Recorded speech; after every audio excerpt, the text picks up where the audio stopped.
Ryan gets suspicious when his dog races into the church and starts barking at his father's coffin. Seeing the dog in an alert position, Ryan opens the casket only to find his father's body missing. Ryan climbed out of the car and stood outside the church, knowing he wasn't ready to say goodbye to his father. We couldn't even give Dad a proper funeral, he thought. Suddenly, Bella's sharp bark distracted him.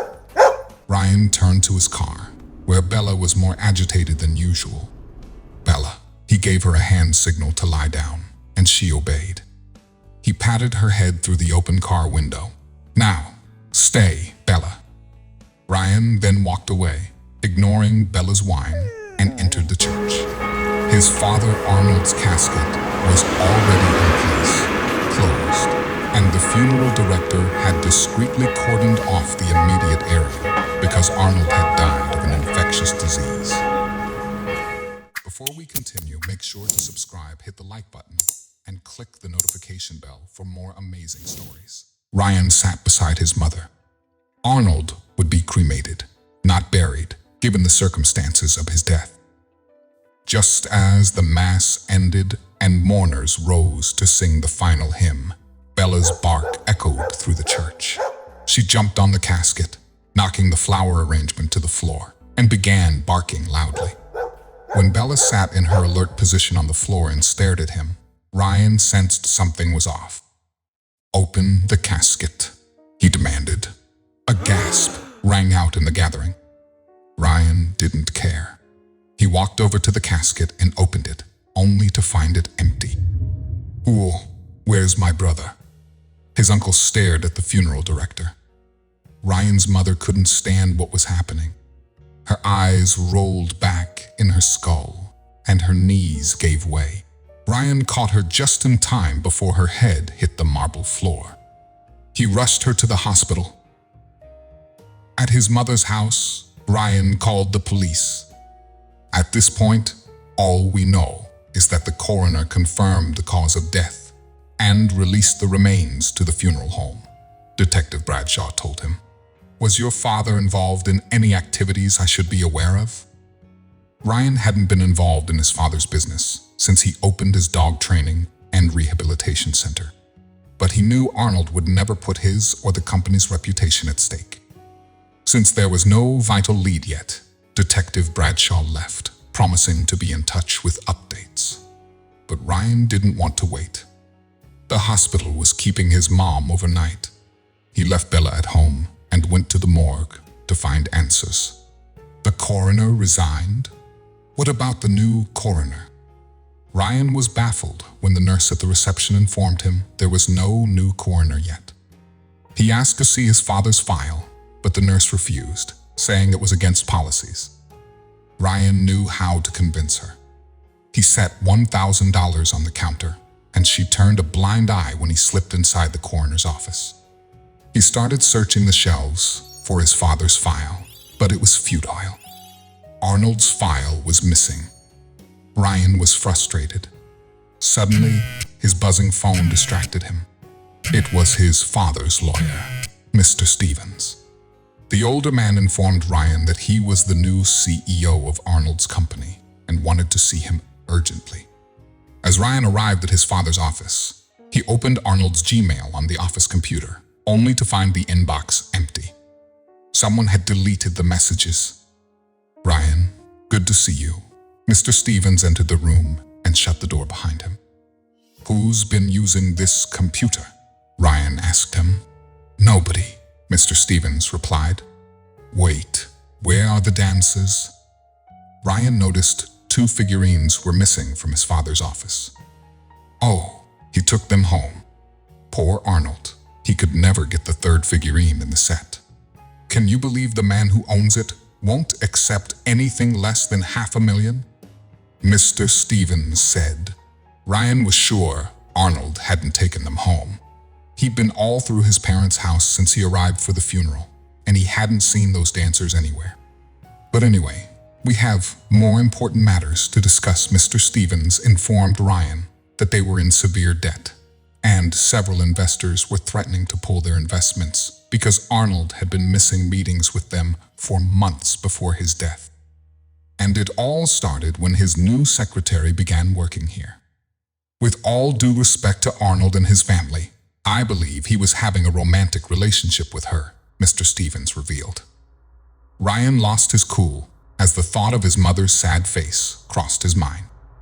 He would have confronted his father's secretary if Mr. Stevens hadn't stopped him. It would only tarnish Arnold's reputation.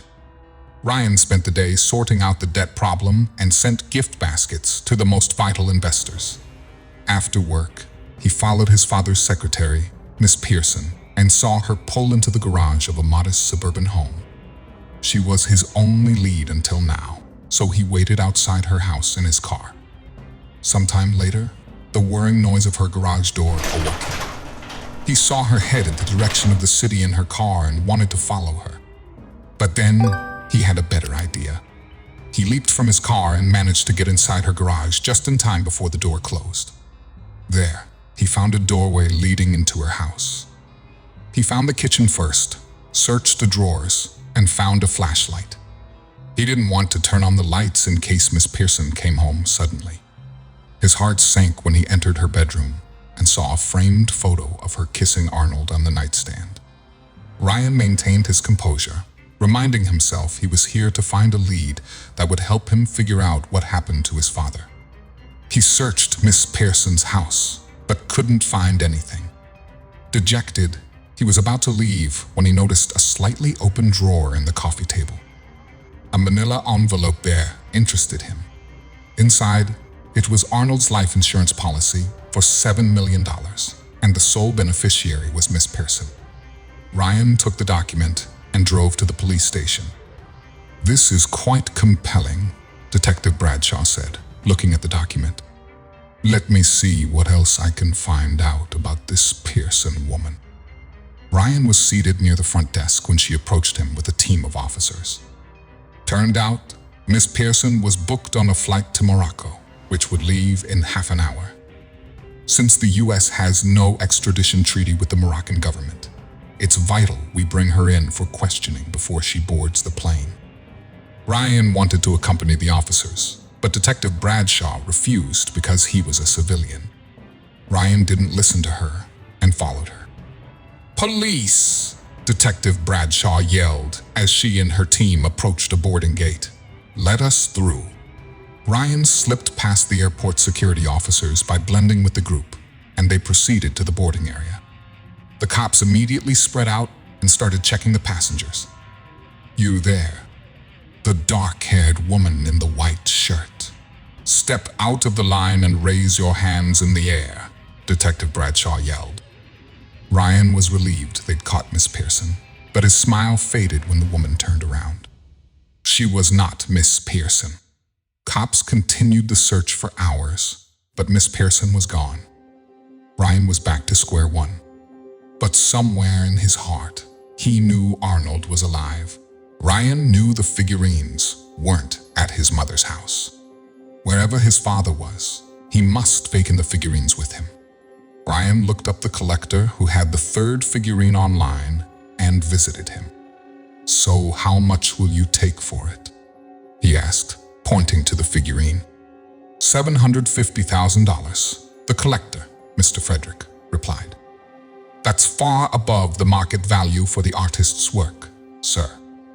"Then don't buy it. The price is non-negotiable, young man." Ryan had to have it, so he requested time to arrange the money. He returned to his car, dialed Mr. Stevens, and said he wanted to sell $750,000 worth of his shares in the company. "But then you won't have a controlling stake in the company, Ryan," Mr. Stevens said. "I'm aware, Mr. Stevens, but this is urgent," Ryan explained. "I need the cash immediately, but if I'm right, I should be able to buy back those shares within the week." "Ryan, Mr. Stevens," he eventually replied in a measured tone, "as a major stakeholder and legal advisor for the company, I get the feeling it would behoove me not to ask questions about why you need such a large amount of money at such short notice." "As a long-time family friend, however," Mr. Stevens continued, "I must know if this is related to the suspicion I shared with you about Miss Pearson. In a manner of speaking, yes, Ryan replied. Mr. Stevens sighed.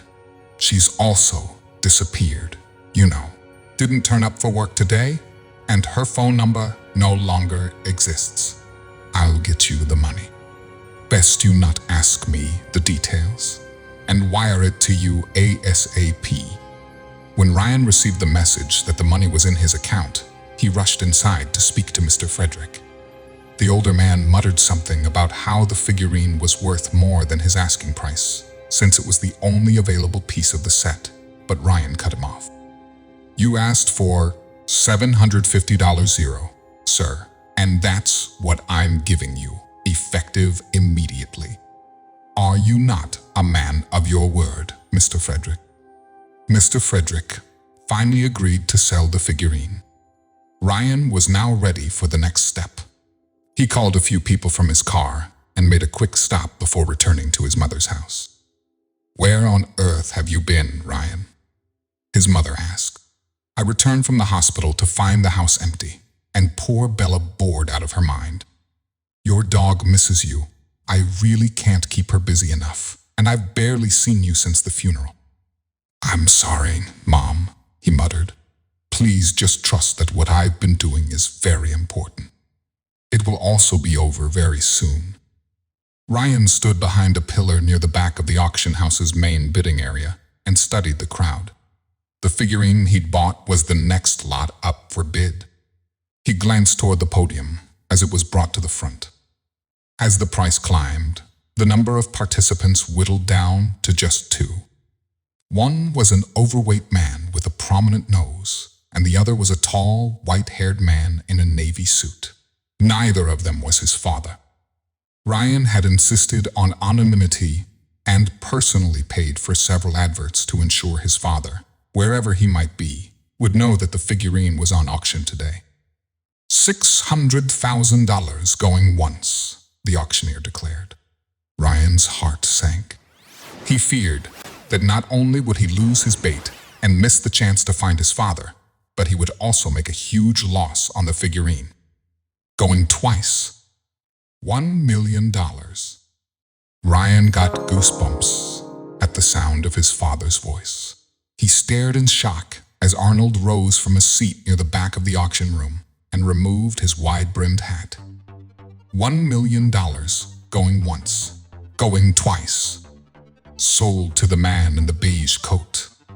The auctioneer banged his gavel. Immediately, Arnold put his hat back on and headed for the door. Ryan rushed around the edge of the room and blocked his path. Then Detective Bradshaw stepped forward and handcuffed Arnold. Ryan, Arnold frowned at Ryan. You tricked me. This was a trap. Don't act like I've committed some terrible betrayal, Dad. You're the one who had an affair and faked your own death so you could run off with your mistress. How could you? Arnold hung his head as he confessed that he was tired of his old life and wanted to start a new one with his new love, Miss Pearson. So you took out a huge amount in life insurance for your new life, bribed the coroner to falsify your death certificate and cause of death, and had all of us gather around an empty casket to mourn you. Ryan hissed. A man should do what is right, not follow his own selfish interests. You taught me that, Dad. I'm sorry you couldn't follow your own principles, but I hope you realize that your failure to do so led to your downfall. Detective Bradshaw assured Ryan that Miss Pearson would be caught soon, too. Then Arnold was taken away to the police car. Tell us what you think about this story and share it with your friends. It might inspire them and brighten their day, binding bonds through beautiful tales. Thank you for watching.